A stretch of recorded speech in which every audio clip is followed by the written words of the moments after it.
Présidente du TMA Montréal et responsable du groupe de restructuration à la Banque de développement du Canada. Alors, bienvenue à la deuxième conférence virtuelle du TMA. Merci de vous être connectés. On a plus de 150 inscriptions aujourd'hui. Alors, avant de débuter, je voudrais juste vous mentionner que la présentation sera enregistrée. Vous allez pouvoir l'obtenir par LinkedIn éventuellement. Alors, je vous encourage à sortir votre téléphone intelligent, aller dans le moteur de recherche sur LinkedIn pour TMA Montréal et de nous suivre. Alors, en ces temps de COVID, on a pu voir une baisse du nombre de dépôts de propositions et de faillites au cours des derniers mois, ce qui est quand même inhabituel en ces temps de difficultés économiques, principalement expliqué par l'ensemble des mesures du gouvernement, autant pour les particuliers que pour les entreprises. On peut penser, je pense à mes clients au niveau de la subvention salariale qui peut représenter des sommes importantes. Il y a aussi les banques, les institutions financières ainsi que les fonds d'investissement qui ont donné des moratoires de capital et d'intérêt. Donc, ce qui fait que tout est comme en pause et suspendu. Mais on doit comprendre que lorsque tout cela va cesser, on envisage des temps difficiles pour les prochains mois, pour les prochaines années. Certains vont être, je peux voir, même si je ne vous vois pas, je vois certains sourires. Ce qui m'amène à vous parler de l'implication de tous nos membres au cours des prochains mois. L'association, ça regroupe une centaine de membres, 50% ont plus de 50 ans. C'est quand même une association qui est jeune, malgré la profession de syndic qui vieillit à travers le Canada. Je ne dis pas que 50 ans, c'est vieux, c'est pas ça que je veux dire. Je veux juste vous mentionner qu'on a quand même une association dynamique et jeune. De nos membres, on retrouve 14 membres du conseil d'administration, sur le conseil d'administration, qui est réparti équitablement entre les syndics, les avocats et les banquiers. Donc, on a une belle représentation. Le but de l'association, c'est de rassembler, de discuter, de s'informer des derniers développements pour toujours rester pertinent. Et c'est ce qu'on tente ici aujourd'hui en vous présentant une conférence sur l'impact du COVID sur la restructuration corporative au niveau du point de vue des syndics. Avant de vous présenter les conférenciers, je voudrais vous mentionner qu'on aura une conférence sur les perspectives économiques le 22 septembre prochain avec Pierre Cléroux, chef économiste à la Banque de développement du Canada. On aura aussi un atelier formation à l'automne, probablement sur la jurisprudence, ainsi qu'un regard sur les élections américaines au mois de novembre. Alors, sans plus tarder, je vous présente Maxime et Martin. Maxime Coderre est associé au groupe de services conseil transactionnel de KPMG. Il pratique depuis mars 2010. Il a participé à un nombre important de mandats de conseiller aux institutions financières, redressement et restructuration, autant au niveau de la LFI que la LACC. Son expertise couvre un large éventail de secteurs, incluant la technologie, l'immobilier, le commerce de détail, manufacturier, ingénierie et construction. Maxime détient une licence de syndic et il est comptable agréé. Ses mandats les plus connus, alors vous avez Laura Shop, American Apparel, Motovan, Femme de carrière, Arte Mano. Il est sur le conseil d'administration de la Fondation Joseph Arnaud Bombardier. Et puis, nous avons Martin Carrière, aussi CPA syndic. Il est vice-président au sein du groupe de stratégie de transaction de Ernst Young. Il pratique depuis octobre 2005, travaillant principalement avec des entreprises à capital fermé, des PME ainsi que des entreprises d'envergure internationale. Martin offre des services de consultation financière auprès des entrepreneurs, des débiteurs, des créanciers garantis dans les industries de technologie, commerce de détail, manufacturier, distribution, transport et aquaculture. Aquaculture, quand même. Alors, voici quelques dossiers de nature publique auxquels il travaille. Vous avez Redmond qui est sur la LRCC, Précision, Motion et Contrôle, Terra Nova Transport, RCR International, Grey Aqua Group. Il est aussi membre du conseil d'administration et trésorier du Théâtre aux Écuries. Alors, messieurs, je vous remercie à l'avance, je vous cède la parole et bonne présentation à vous tous. Merci beaucoup, Caroline. Donc, bonjour tout le monde, Maxime Coderre. C'est moi qui va commencer avec la présentation et Martin va suivre également au courant de la présentation. Donc, aujourd'hui, nous allons traiter de divers sujets qui ont touché principalement les syndics dans le contexte de la COVID-19 et dans un contexte de restructuration corporative. Donc, nous allons commencer à l'instant. Voici les sujets qu'on va aborder aujourd'hui. Donc, on va parler des prises de possession, tant au niveau de séquestre et de faillite, les difficultés qu'on a vues lors de ces prises de possession-là, des auditions à la Cour, des procédures pour les syndics autorisés en insolvabilité, d'autres difficultés rencontrées de financement intérimaire, de l'impact de la pandémie sur les valeurs liquidatives, de la réaction des entreprises à la COVID-19 et de la réaction des institutions financières à la COVID-19. Donc, en ce qui concerne les prises de possession dans des contextes de séquestre et de faillite, dès la mi-mars, comme vous l'imaginez bien, avec les mesures sanitaires qui ont visé à combattre la pandémie, tant les entreprises que les professionnels ont été grandement bouleversés par les mesures qui ont rendu quasiment impossible le travail des séquestres et des syndics dans l'exécution de plusieurs tâches dans des contextes de liquidation et de prise de possession, entre autres au niveau de la prise de possession des actifs, les prises d'inventaire, la mise en place des mesures conservatoires, la mise en place de processus de vente. Tout ça a eu pour conséquence dans les stratégies, un peu comme Caroline l'a mentionné, une réduction du nombre de nominations et de séquestres et de faillites pendant la période, qui est en lien avec justement la difficulté de mettre en place ces stratégies.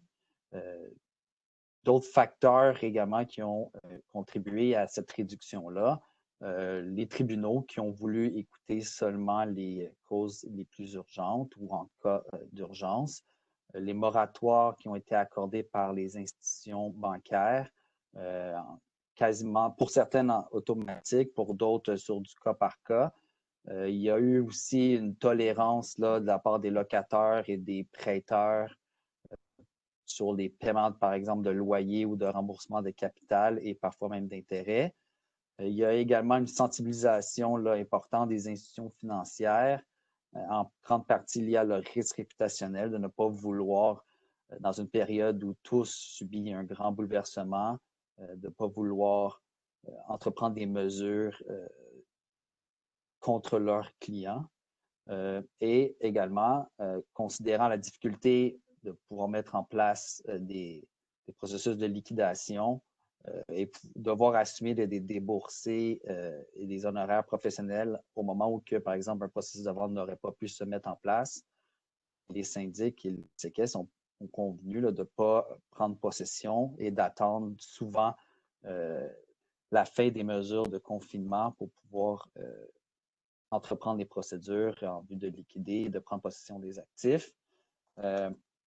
Conséquence qu'on l'a mentionné, donc une réduction importante dans le niveau des nominations. Et même à ce jour, là, malgré qu'il y a eu un déconfinement progressif qui est sensiblement avancé en date d'aujourd'hui, il y a quand même eu peu de nominations depuis de séquestres et de syndics. Dans le cas où il y a eu des nominations, c'était principalement dans des circonstances où une détérioration rapide de la valeur des actifs, où il y avait une crainte de détournement d'actifs s'il n'y avait pas là, des mesures prises en place pour venir protéger les actifs et les sécuriser. Donc, il y a eu plusieurs difficultés qui ont été rencontrées durant ces prises de possession-là. D'avoir accès aux locaux parce que les locaux étaient fermés ou étaient inaccessibles. La complexité de la mise en place des mesures sanitaires par les syndics et les CQS, si jamais il y avait des gens qui devaient venir visiter les actifs. Donc, il fallait s'assurer que les mesures de protection de ces personnes-là étaient mises en place. La difficulté de mener un processus de vente, donc faire des visites, avoir accès aux actifs. Donc, plusieurs solutions ont été mises en place pour venir pallier ces difficultés rencontrées. Donc, il y a eu, par exemple, des encans sur le web où, au lieu de venir visiter les actifs sur place, il y a eu des prolongations des processus de vente ou une réduction de la durée du processus de vente, voyant qu'il n'y aurait pas d'intérêt pour venir réduire les coûts.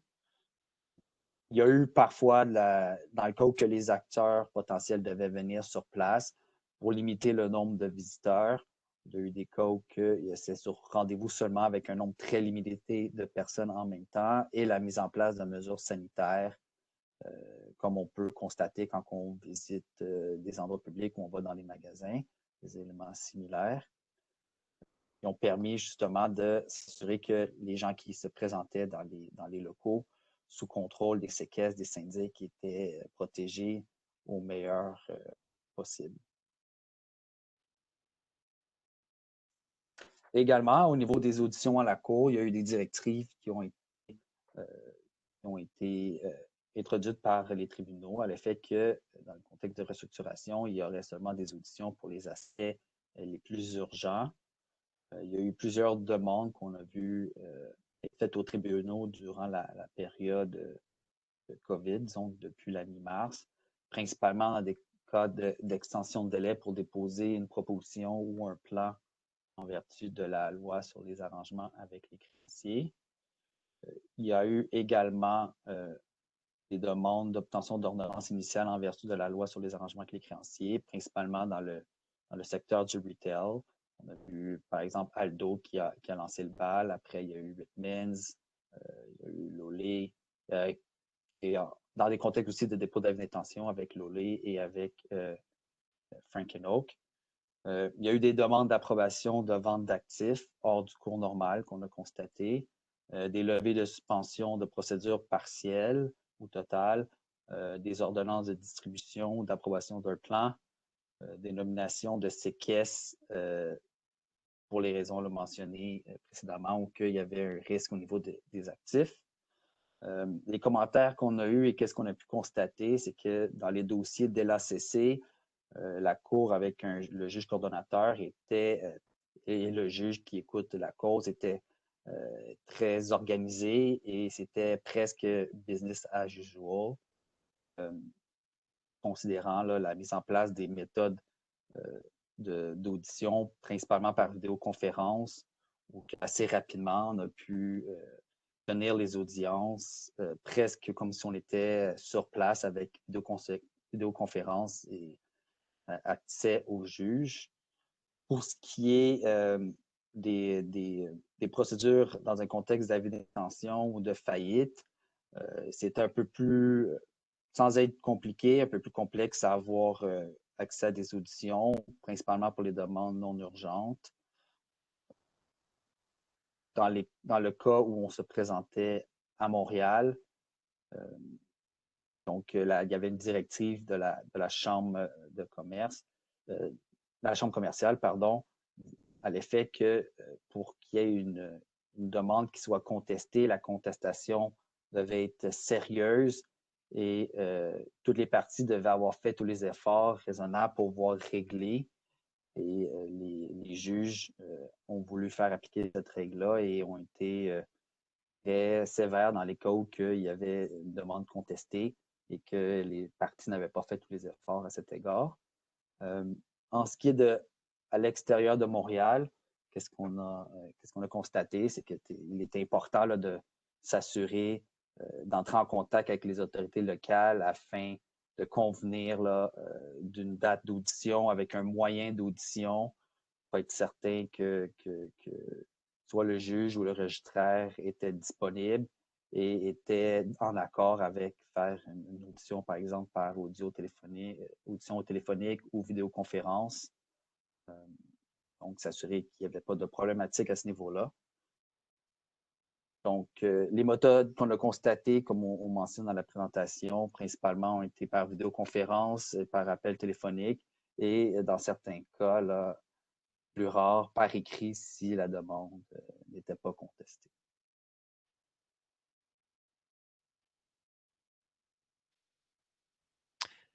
Merci Maxime. Bonjour à tous. C'est un plaisir d'être avec vous. Nous vivons une période particulière et extraordinaire depuis la mi-mars avec la pandémie. On a tous dû adapter nos méthodes de travail durant les 3-4 derniers mois. Puis c'est le cas pour les syndics. Il a fallu s'adapter pour un certain nombre de procédures. Puis je l'ai discuté avec vous justement là, des assemblées de créanciers, signature de documents, taxation, puis également de certaines nominations.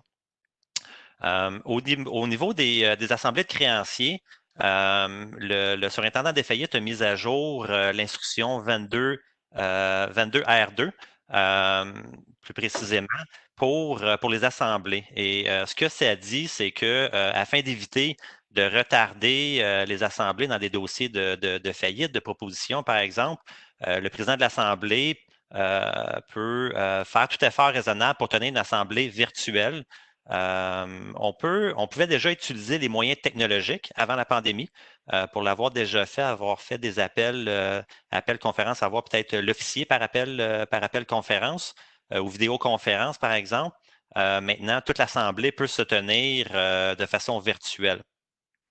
Par contre, il y a certains éléments qu'il faut noter. Il faut s'assurer de donner la possibilité à tous les créanciers d'assister à l'assemblée. Donc, bien souvent, il y a des outils technologiques qu'on utilise par appel, par vidéoconférence, mais il n'y a pas de numéro d'appel. Cet aspect-là peut limiter l'accès à l'assemblée. Donc, c'est de s'assurer que si on fait une vidéoconférence, d'avoir un numéro d'appel pour que les gens puissent se connecter avec d'autres moyens qu'avec la caméra. Puis plusieurs personnes, plusieurs créanciers peuvent ne pas être à l'aise d'être par caméra. Au début de l'assemblée, un peu comme dans une assemblée en personne, c'est l'important, c'est de prendre les présences. Prendre les présences au début de l'assemblée, avant l'assemblée, en fait, s'assurer que les gens, les créanciers, ont déposé leur preuve de réclamation, qui ont un formulaire un formulaire de procuration également, pour s'assurer que, exemple, dans une assemblée de créanciers dans le cadre d'une faillite, que s'il y a un vote, bien, les gens qui votent sont habilités à voter. Le plus grand défi pour le président de l'Assemblée, c'est de valider l'identité des créanciers sur la ligne. C'est un défi en personne également parce qu'on ne connaît pas tous les créanciers. Par contre, bien souvent, on s'attend, on sait qui sera présent lors d'une assemblée. Mais l'instruction du surintendant dans son instruction, c'est que le président de l'Assemblée peut se fier sur les affirmations des participants pour confirmer leur identité. Donc, cet aspect-là est important. Pardon. S'il y a un vote durant l'assemblée, une assemblée virtuelle, bien, le créancier devra se nommer puis annoncer son vote. Ensuite de ça, dans le cadre d'une proposition, par exemple, s'il y a un vote sur la proposition, les créanciers peuvent voter à l'avance. Donc, le syndic peut comptabiliser les votes. Puis, si ces créanciers sont sur la ligne, le syndic va demander d'emblée, au moment du vote, si un créancier veut changer son vote, veut modifier son vote, à ce moment-là, devra se nommer puis devra confirmer son vote. Mais la même question de l'identité revient. Les participants devraient avoir transmis préalablement une procuration au syndic. Puis, dans le doute, le syndic, ce qu'il peut faire, c'est demander une confirmation par écrit. S'il y a un doute dans le vote de peut-être certains créanciers ou certains votes pour se protéger ou pour documenter le dossier, on pourrait demander une confirmation par écrit si certains créanciers changent de vote. Puis c'est un peu surprenant là, dans certaines situations. Les créanciers qui votent à l'avance, ça peut être surprenant qu'ils modifient leur vote si la proposition n'est pas modifiée, par exemple. Mais c'est de faire dans le meilleur possible de valider l'identité des gens qui votent, puis s'assurer qu'ils ont déposé leur preuve de réclamation. Au niveau de la signature des documents, même principe. Le défi, c'est de s'assurer que la personne qui signe les documents dans le cadre d'une faillite, d'une proposition, d'un avis d'intention, c'est la bonne personne qui signe. Donc, pour l'avoir déjà fait dans le passé, c'est de procéder par vidéoconférence, par FaceTime probablement aussi peut fonctionner. Puis c'est de valider que la personne, l'officier qui signe, c'est la bonne personne. Obtenir une copie du permis de conduire, par exemple, pour le dossier, résolution du conseil d'administration également pour documenter le dossier. Mais le point important également, c'est une fois qu'on a obtenu les documents de façon virtuelle, par courriel, c'est d'obtenir les originaux rapidement. Puis ça, c'est un point qui est soulevé par le surintendant. Il faut que le syndic ait les originaux dans son dossier pour documenter le dossier. Au niveau de la taxation, il y a eu un arrêt de la taxation durant une période de 3 mois. La taxation a repris à la mi-juin.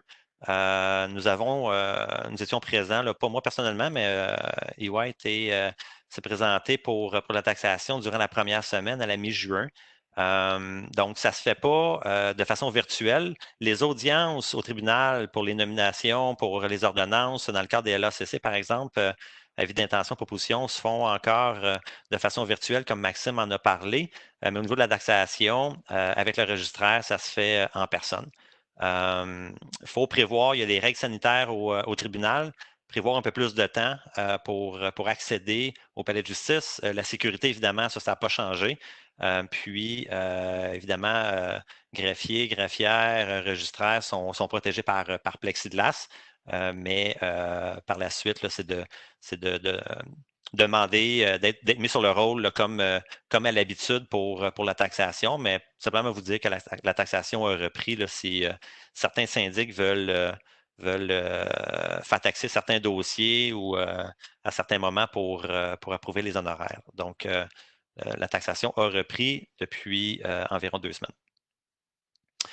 Au niveau des nominations, on a vu quelques dossiers dernièrement où la firme qui est vérificateur a été nommée à titre de contrôleur nommé par le tribunal ou syndic à l'avis d'intention. C'est quelque chose qui se discute actuellement dans le marché. On l'a vu récemment avec Aldo puis Cell, mais également avec Stokes, Freemark Apparel, il y a peut-être 1 an et demi, VA Transport également. Puis il y en a probablement d'autres parce qu'on n'a pas l'inventaire de tous les dossiers où un vérificateur était, une firme, un syndic qui était vérificateur a été nommé syndic à l'aide d'intention ou contrôleur nommé par le tribunal. Historiquement, on voyait ces situations-là un peu à l'extérieur de Montréal, dans les régions au Québec ou dans les maritimes, par exemple, là où il y a moins de syndics, où il y a des particularités dans certains dossiers. Est-ce qu'on peut dire que c'est une tendance actuellement? C'est difficile à dire. Il y a certainement d'autres situations où le contrôleur syndic serait nommé dans un dossier. Par contre, il y a un ensemble de facteurs à considérer. Il y a effectivement il y a l'approbation du tribunal. Donc, avant d'être nommé syndic à l'avis d'intention, où la firme est également vérificateur, il devra y avoir une approbation du tribunal préalablement au dépôt des documents pour l'avis d'intention. Il peut y avoir contestation des créanciers également. Qu'il faut consulter la direction. Est-ce que la direction veut nommer la firme qui vérifie les états financiers? L'opinion des créanciers garantis, l'opinion des actionnaires, conseil d'administration, comité de vérification également. Puis, il y a la complexité, l'expertise pour le dossier. Dans plusieurs situations, le syndic ou le contrôleur est déjà impliqué préalablement pendant plusieurs semaines, pendant plusieurs mois dans le dossier à titre de consultant. Donc, l'expertise qu'il a bâtie peut être difficilement transférable rapidement dans certains dossiers plus complexes. Puis également, il y a la question de la démission du vérificateur dans certaines situations. Donc, tout ça pour vous dire que il y a eu quelques situations dans les dernières semaines, derniers mois, mais ce n'est pas nécessairement une situation qui va se répéter à tous les dossiers, considérant qu'il y a un certain nombre de variables ou de facteurs à prendre en considération.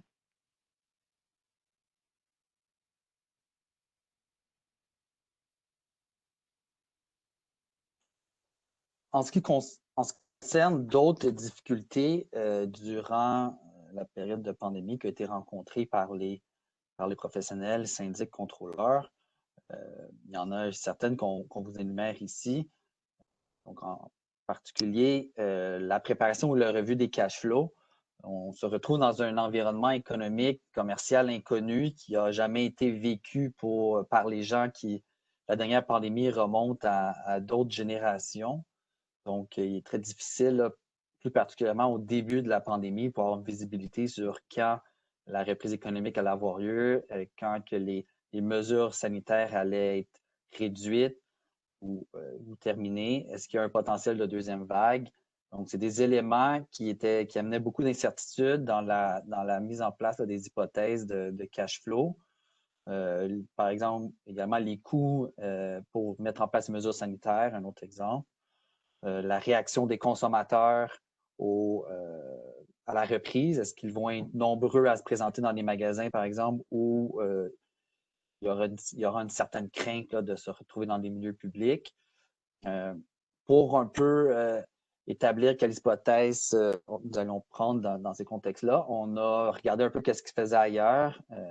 En Amérique, on se retrouvait un petit peu en arrière là, dans le cycle de la pandémie par rapport à l'Asie et à l'Europe. Donc, on a pu voir là, lorsqu'il y avait une reprise, par exemple, en Chine, quelle était au niveau de la reprise économique, en quel pourcentage de reprise, par exemple, des ventes, certains secteurs avaient été en mesure de reprendre dans les premiers mois là, suite à un déconfinement. On établissait des hypothèses au meilleur de nos connaissances. Il fallait revoir sur une base plus régulière les hypothèses, considérant que tout changeait de manière rapide. Et qu'est-ce qu'on a beaucoup fait? C'est garder des hypothèses conservatrices avec des tests de sensibilité pour voir là, si, par exemple, la reprise était moindre qu'anticipée, c'était quoi l'impact sur le cash flow. Et pour être en mesure de s'ajuster rapidement là, avec différents scénarios. Également, on a constaté certaines difficultés à recevoir, produire ou réviser de l'information, l'analyser, l'information reçue des clients, des entreprises, parfois parce que les documents étaient papier, n'étaient pas nécessairement disponibles à distance sur les ordinateurs. Sinon, également là, avec tous les aspects de travail à la maison, et d'avoir les enfants, le support technologique était des fois inférieur qu'au bureau. Donc, surtout en début de crise, là, les appels en vidéoconférence n'étaient pas aussi faciles à faire qu'aujourd'hui, ou qu'il y avait la bande passante était probablement moins forte dans certains lieux qu'on le constate aujourd'hui. Donc, il y a eu plus de délais dans la réception d'informations. On a dû s'ajuster pour travailler fort au moment où on la recevait, se préparer d'avance pour être certain que dès qu'on reçoit l'information, on soit en mesure de la traiter le plus rapidement possible. Travailler et faire des appels à des heures plus flexibles. Donc, parfois, pendant la journée, quelques heures, obligé de s'occuper un peu des enfants puis reprendre le travail plus tard le soir afin de reprendre le temps perdu pendant la journée. Un autre élément qu'on a constaté qui a amené certaines difficultés, c'est de parler avec de nouveaux clients, de sujets difficiles, de mettre en place un climat de confiance lors d'appels et pas en période au moment où on était face à face avec les clients pour avoir des discussions plus difficiles ou rencontrer de nouveaux clients. Ce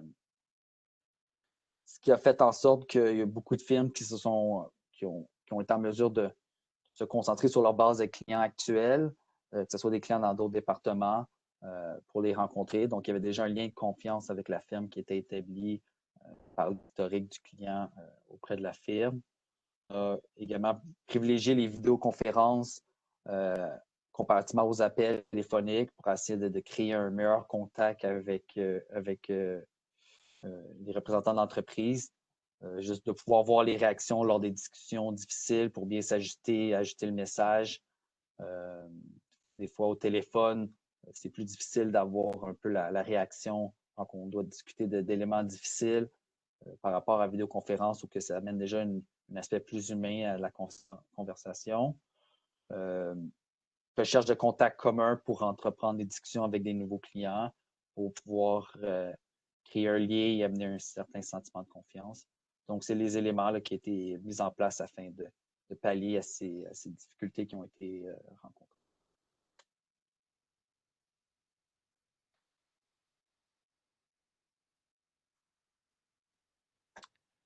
Un autre sujet intéressant depuis le début de la pandémie est le financement intérimaire ou le DIP financing. C'est un élément clé du processus de restructuration. Une débitrice doit être en mesure d'avoir accès à des liquidités durant la restructuration pour financer ses opérations. Le financement est généralement négocié avant d'entamer les procédures de LAC ou d'avis d'intention. Le financement intérimaire nécessite l'approbation du tribunal pour que la banque, le prêteur, obtienne une charge de premier rang sur l'ensemble des actifs de la débitrice. Donc, considérant cet aspect public, j'effectue une revue des dossiers d'avis d'intention et de LAC au Québec, Ontario, maritime depuis le 15 mars. ou mi-mars, donc le début de la pandémie. J'ai noté 20 dossiers dans ces 3 régions-là du Canada. J'ai délaissé l'Ouest canadien, là, considérant que c'est des secteurs un peu moins plus oil and gas dans ces secteurs-là, dans l'Ouest canadien. Donc, c'est la raison pour laquelle je me suis concentré sur l'Ontario puis l'Est du Canada. Il y a 20 dossiers, puis c'est des secteurs assez variés. On parle évidemment du commerce de détail, beaucoup de dossiers dans le secteur du cannabis en Ontario, divertissement, distribution, technologie. Puis dans ces 20 dossiers, ça inclut les 2 dossiers de la semaine dernière, soit le Cirque du Soleil et GNC Holdings à Toronto, qui est une reconnaissance d'une procédure de restructuration aux États-Unis qui a été faite, donc la reconnaissance est faite au Canada. Donc, ça a été annoncé la semaine dernière. Dans ces 20 dossiers, il y a eu 11 dossiers pour lesquels un financement intérimaire a été obtenu ou sera obtenu. Dans certains dossiers, il est mentionné dans le rapport du contrôleur qu'un financement intérimaire est en négociation. Dans ces 11 dossiers-là, il y en a 8 où le prêteur, donc le financement intérimaire, ce n'est pas un des prêteurs actuels de la compagnie, de la débitrice. C'est un joueur externe ou autre que le prêteur court terme. Puis, on a eu tendance dans le passé à avoir, dans la majorité des dossiers, que c'était le prêteur court terme qui faisait le financement intérimaire presque de façon automatique. Mais depuis le début de la pandémie, on voit une tendance un peu différente. Dans les dossiers où il n'y a pas eu de financement intérimaire, la structure de financement était maintenue en place. Dans plusieurs cas, c'était du asset-based lending. Donc, bien souvent, ces structures de financement-là, il n'y a pas de déficit de couverture. La structure de financement est un peu différente d'un financement de marge de crédit traditionnel. Ou sinon, dans d'autres situations, la débitrice avait assez d'encaisse pour entamer le processus de restructuration et possiblement pour la durée du processus de restructuration. Ça peut être surprenant qu'il y ait autant de financements intérimaires où le prêteur actuel ne finance pas durant la restructuration. Cependant, lorsqu'on s'attarde au secteur actuellement impacté, ce n'est pas nécessairement surprenant. Plusieurs prêteurs veulent réduire leur exposition au secteur du commerce de détail. Donc, ça ouvre la porte à d'autres institutions ou d'autres prêteurs pour faire un financement intérimaire. Dans le secteur du cannabis, le financement n'est habituellement pas fait par des prêteurs habituels. Ce n'est pas des banques à charte qui financent cette industrie-là. C'est un secteur plus risqué. Puis, c'est des investisseurs stratégiques. Donc, lorsqu'il y a un processus de financement intérimaire qui est mis en place, c'est certain que plusieurs joueurs de cette industrie-là cognent à la porte pour faire des offres de financement. Il y a un dossier à Toronto où le financement intérimaire a été effectué par un acheteur potentiel dans un processus Stalking Horse. C'est la compagnie Believe Inc. Ça, c'est intéressant, cet aspect-là, où c'est un acheteur un acheteur potentiel qui fait le financement intérimaire. Il y a eu des dossiers où ce sont les actionnaires qui ont effectué le financement intérimaire. On peut penser à Musketer Ground ou 134-8441 Ontario Inc. Tout le monde connaît cette compagnie-là. C'est 2 dossiers dans le secteur du cannabis, en fait. Donc, les actionnaires sont impliqués. Puis, il y a des dossiers également aussi au Québec où les actionnaires ont financé avant les procédures, ce qui a permis de rembourser le prêteur court terme. Mais comme la compagnie avait suffisamment de liquidité, il n'a pas eu besoin de demander une charge ou de faire prouver un financement intérimaire. Dans la plupart des cas, il y a un processus de refinancement ou de recherche de financement qui est effectué, qui est mené par la compagnie, par la débitrice, ce qui l'amène à devoir choisir la meilleure offre. Certains prêteurs voient une opportunité d'entrer dans une nouvelle entreprise, sont plus agressifs dans certaines situations que le prêteur actuel pour effectuer le financement intérimaire. Il y a également l'aspect du montant de financement qui est nécessaire, les coûts associés au financement ou les sûretés dans différents pays, ou la possibilité de financer des opérations à l'international qui peuvent être considérées également dans certains types de financement. Sur la page, si tu veux revenir juste, Maxime, sur la page, j'ai présenté les coûts de financement qui peuvent être soulevés ou qui peuvent devoir être payés par la débitrice. Les taux d'intérêt peuvent varier entre Prime plus 3 à Prime plus 7,5. Le Prime est à 2,45, donc on parle d'un financement d'environ 5,5 à 10 je dirais que le secteur du cannabis est plus proche du 10 que du 5 Puis, dans certaines situations, il peut y avoir des frais d'engagement, le commitment fee ou des frais d'attente sur la portion inutilisée du financement, le stand-by fee. Cet aspect-là dépend des types de financement. Donc, considérant les perturbations dans le marché, le côté atypique de la crise économique actuelle, il faut s'attendre à ce que cette tendance se poursuive dans les prochains mois. Au niveau des valeurs liquidatives, aspect, je pense, qui est très intéressant et qui est en lien un peu avec ce que Maxime a présenté au niveau des prises de possession puis la complexité des prises de possession pour les séquestres ou des syndics dans le cadre d'une faillite. Il n'y a aucun secteur qui est épargné par la pandémie. Le FMI a mis à jour ses perspectives de l'économie mondiale. Le FMI évalue que le PIB mondial devrait se contracter d'environ 4,9 en 2020. Environ 8,4 pour le Canada, 8 pour les États-Unis, ce qui est un impact sans précédent sur l'économie mondiale et les économies canadiennes, américaines. En plus, la reprise est également incertaine. Avec un taux de chômage élevé, la reprise sera lente au Canada. Les mesures sanitaires vont continuer à avoir un impact sur l'économie canadienne pendant plusieurs mois. De plus, le Canada est doublement frappé par la baisse du baril de pétrole, ce qui impacte l'Alberta et Terre-Neuve, quoique le prix du baril de pétrole a remonté dernièrement. Puis, le Canada est également impacté parce que ses principaux partenaires financiers au niveau de l'exportation étaient grandement affectés par la pandémie. 80 de nos exportations sont avec les États-Unis ou l'Union européenne, donc des régions les plus impactées au niveau de leur économie. Plusieurs autres secteurs sont impactés. Commerce de détail, cannabis, divertissement, voyage, secteur culturel, même le secteur d'automobile, autant manufacturier que concessionnaire, sont impactés par la pandémie. Puis, au niveau du manufacturier, il va être intéressant de surveiller les résultats financiers des mois de mai et juin.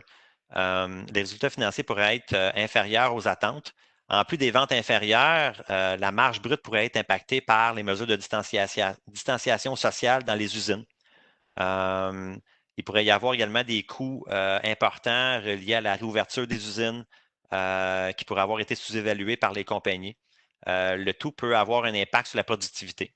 Puis les exportateurs, évidemment, comme j'en ai parlé, seront grandement impactés. Tout ça qui amène à avoir un impact sur les processus de liquidation, processus de vente pour les syndics, pour les séquestres, en raison de l'augmentation des inventaires. Il y a un inventaire important actuellement dans le marché, surtout pour les secteurs de mode vestimentaire, de retail, comme on dit. Tout ce qui est saisonnier, les entreprises se lancent actuellement dans une liquidation de leurs inventaires. On peut le voir en magasinant en ligne, il y a des rabais partout. En plus, des compagnies qui sont en restructuration veulent liquider rapidement leurs inventaires également pour pouvoir générer des liquidités et commander pour l'automne et l'hiver prochain. Et même les commandes du printemps 2021 commencent déjà à être passées aux fournisseurs. Il y a certains secteurs identifiés par Tiger Group puis même Canadian Black Book qui vont être plus affectés que d'autres. Tout ce qui est fashionable, le mode vestimentaire, accessoires de mode, chaussures, les inventaires sont très élevés. Puis par le temps que le marché se stabilise, il pourrait en avoir jusqu'au printemps 2021 pour stabiliser ce secteur-là. Les valeurs sont à la baisse dans ces secteurs-là. Puis au niveau automobile également, autant véhicules neufs que véhicules usagés. Canadian Black Book entrevoit un grand retour, un retour important des véhicules de location. Donc, les consommateurs pourraient ne pas se prévaloir de l'option d'achat à la fin du terme et retourner le véhicule. Donc, il pourrait y avoir un volume plus élevé qui va avoir un impact sur les concessionnaires et les manufacturiers. Pour les syndics et les séquestres, ce que ça va amener, c'est les encanteurs, liquidateurs vont prendre moins de risques. Donc, les offres minimum garanties pourraient être plus faibles ou voire même inexistantes dans certains processus de vente. Les encanteurs, liquidateurs pourraient davantage offrir de vente à commission ou offrir une structure pour partager les risques.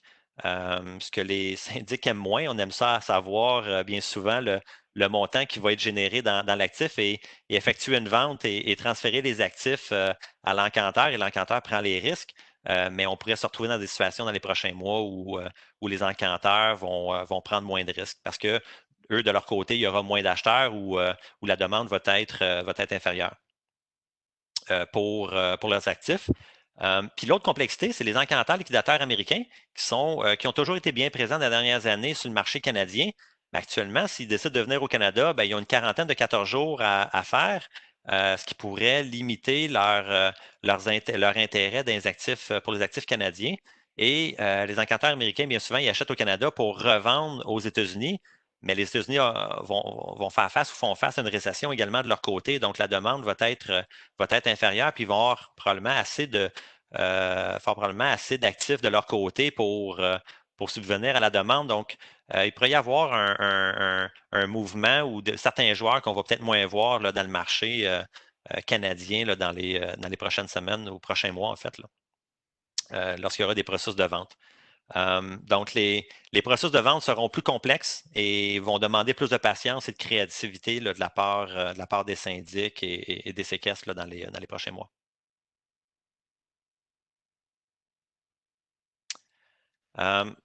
Au niveau de la réaction des entreprises, je vais passer rapidement sur la période de mars-avril. Je pense qu'on a tous, avril-mai, on a tous entendu parler de tout ce que les compagnies ont fait. On a voulu summariser et faire un peu une ligne du temps sur ce que la réaction des entreprises.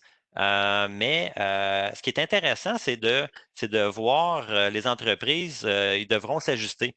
Ils devront s'ajuster au new normal ou la nouvelle norme, si on veut. On est toujours pendant la pandémie, on n'est même pas post-pandémie. Puis les entreprises, là maintenant, ils ont un certain nombre de semaines d'informations, de données pour voir l'impact de la pandémie sur la production, sur la demande, puis ils devront planifier à plus long terme. Ils devront revoir leur planification stratégique. Il y a des perturbations du modèle d'affaires pour plusieurs entreprises, plusieurs secteurs. Certaines ont entrepris le virage numérique avant la pandémie ou dans les dernières années, mais d'autres entreprises devront s'y mettre, puis probablement investir davantage sur le virage numérique. Tout revoir au niveau de la demande, le carnet de commandes, c'est quoi l'impact actuellement là, avec la reprise de leurs clients? Est-ce qu'il y a eu des annulations de commandes? Est-ce que la demande va être là pour les prochains mois? Regardez 2020 2021 également. Tout revoir au niveau du numérique, tu veux éviter les délais au niveau de la production, au niveau de la livraison également. Certaines entreprises, au niveau de la livraison qui font affaire avec Post Canada, s'adaptent en modifiant leur système de gestion des commandes, par exemple, pour faire l'emballage, la préparation des colis au point le plus proche du consommateur. Donc, certains retailers peuvent directement préparer les commandes en boutique et au lieu d'effectuer la livraison à partir de Montréal ou de Toronto, d'effectuer la livraison à partir de Vancouver, par exemple, ou de Calgary, là où il y a moins de problématiques au niveau de Post Canada, par exemple. Revoir tout ce qui est talent effectif, réévaluer les besoins, le nouveau modèle d'affaires des entreprises peuvent nécessiter des nouvelles compétences. Donc, c'est un élément que les entreprises doivent regarder. Puis, avec la pandémie, le télétravail est devenu un atout, mais au niveau de la cybersécurité, plusieurs entreprises s'exposent. Donc, il y a cet aspect-là également à inclure dans leur planification stratégique. les entreprises. Puis tout le fonds de roulement, bien évidemment, là, on est en restructuration, le fonds de roulement est un élément clé. Les entreprises doivent améliorer leur processus de budgétisation pour la trésorerie. Les banques ont supplié les conditions de financement. Maxime va en parler sur la prochaine slide. Mais la baisse des ventes, l'augmentation des coûts de production, les délais d'encaissement des comptes clients ont mis de la pression sur les liquidités. Donc, les entreprises ne peuvent pas seulement regarder aujourd'hui, mais doivent penser à demain et même après-demain pour planifier à plus long terme.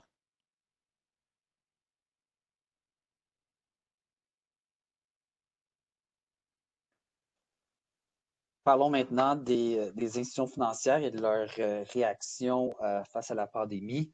Je pense que nos amis banquiers sur la vidéoconférence aujourd'hui vont être contents un peu des commentaires que nous, on a constatés, qu'on s'est fait dire, qu'on a constaté dans le cadre de nos dossiers également.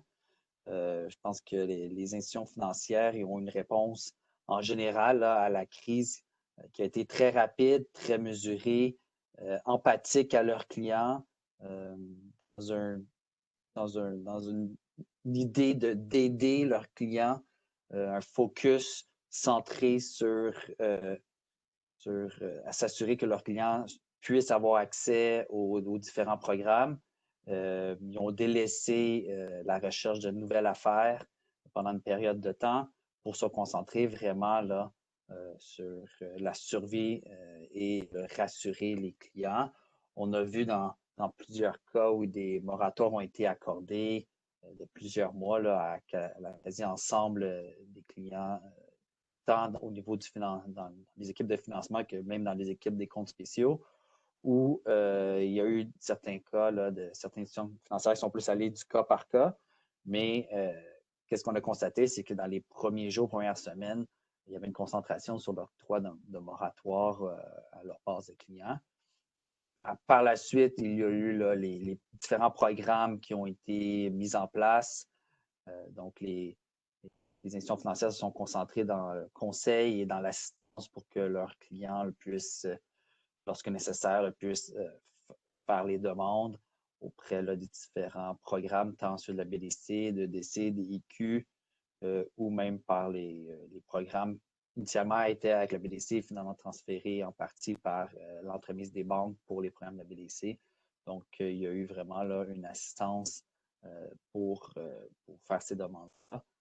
Il y a eu un allègement là, des conditions de prêt parce que certaines entreprises, là, dans la situation où que les ventes étaient tombées de manière drastique, n'étaient plus en mesure de respecter les ratios pour une période temporaire.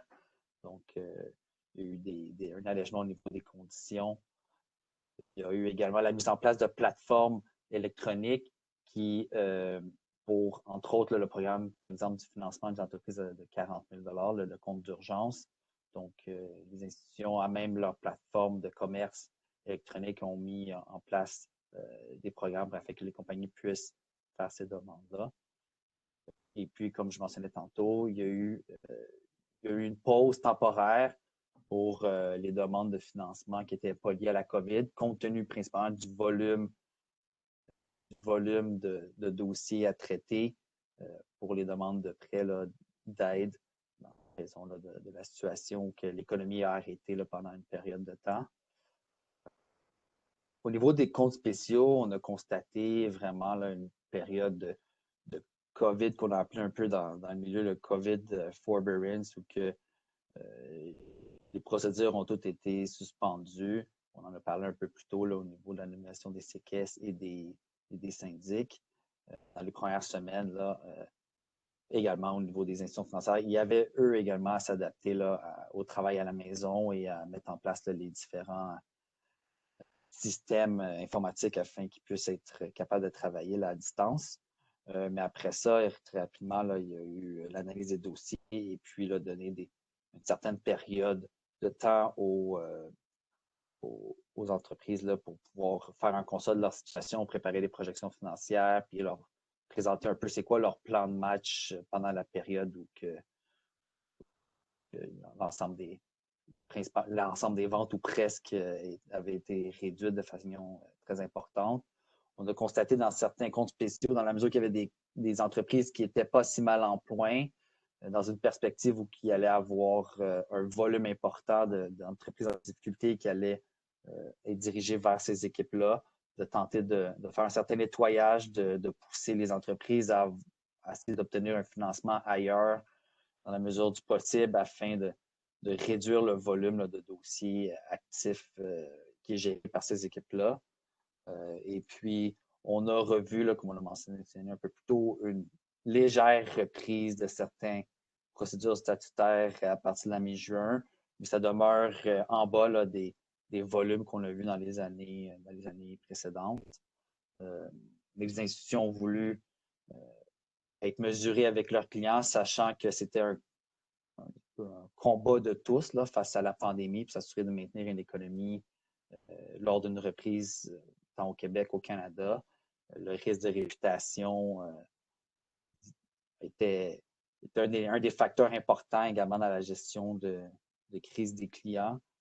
Donc, s'assurer que la banque et l'ensemble de son effectif étaient présents pour aider les entreprises et qu'avec les réseaux sociaux de nos jours, c'est assez facile et rapide que des mauvaises nouvelles fassent l'objet d'une diffusion à grande échelle. Donc, je pense que les institutions financières ont été très sensibles à ça.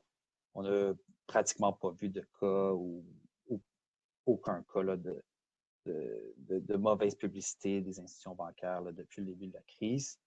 On voit tranquillement qu'il y a une reprise des transactions dans le marché. On voit que l'offre de financement pour des non-clients a pris tranquillement plus d'ampleur. On a également vu comme on l'a mentionné un peu plus tôt au niveau des financements DIP, on a vu des institutions financières proposer des DIP pour des non-clients, ce qui était plutôt rare. Et les financements DIP pour des non-clients provenaient souvent des prêteurs alternatifs. Et là, on a vu des cas d'institutions financières banque achat qui allaient prêter dans des cas de DIP où elles n'étaient pas présentes déjà. Donc, ça fait un peu le tour là, de la réaction des institutions financières qu'on a constaté là, depuis le début de la pandémie. Et ce qui met également fin au niveau de la présentation. On a un chat. Si vous avez des questions, je vous invite à les indiquer dans le chat et puis là, on pourra à ce moment-là y répondre. Maxime, j'ai reçu une question en privé, donc il n'y a pas dans le chat, mais quelqu'un me posait la question si le président de l'Assemblée ou le syndic doit obtenir les signatures des participants là, lors d'une assemblée de créanciers, comme on le fait habituellement dans une assemblée en personne, mais l'instruction du surintendant ne le mentionne pas. Je pense que ce serait compliqué d'obtenir les signatures de tout le monde, là, surtout sur une assemblée, dans une proposition, par exemple, où il y a beaucoup de participants. Mais en fait, l'instruction du surintendant mentionne que le président de l'Assemblée peut se fier sur les affirmations des participants pour confirmer leur identité. Donc, c'est tenir un registre de présence avec, évidemment, le montant de la réclamation, toute l'information habituelle sur le formulaire de présence, mais il n'y aura pas la signature là, du créancier. On approche de 1 heure. On sait que les gens sont souvent, plusieurs vont être occupés et ont probablement des rendez-vous, des meetings à 1 heure. On va prendre encore quelques minutes. S'il y a d'autres questions, si on les voit dans le chat. Sinon, vous pouvez toujours nous contacter en privé. Ça va nous faire un plaisir de répondre aux questions.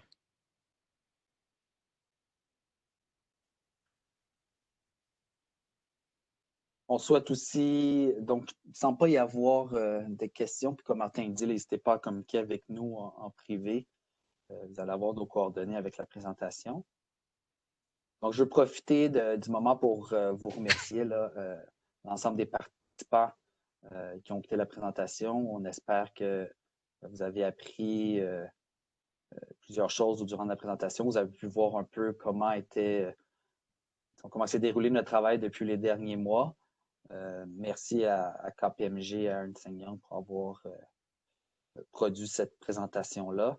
Puis on en profite également pour remercier nos commanditaires du TMA que vous voyez là, dans la présentation actuellement. Et on vous dit à bientôt. Prenez soin de vous, prenez soin de vos proches.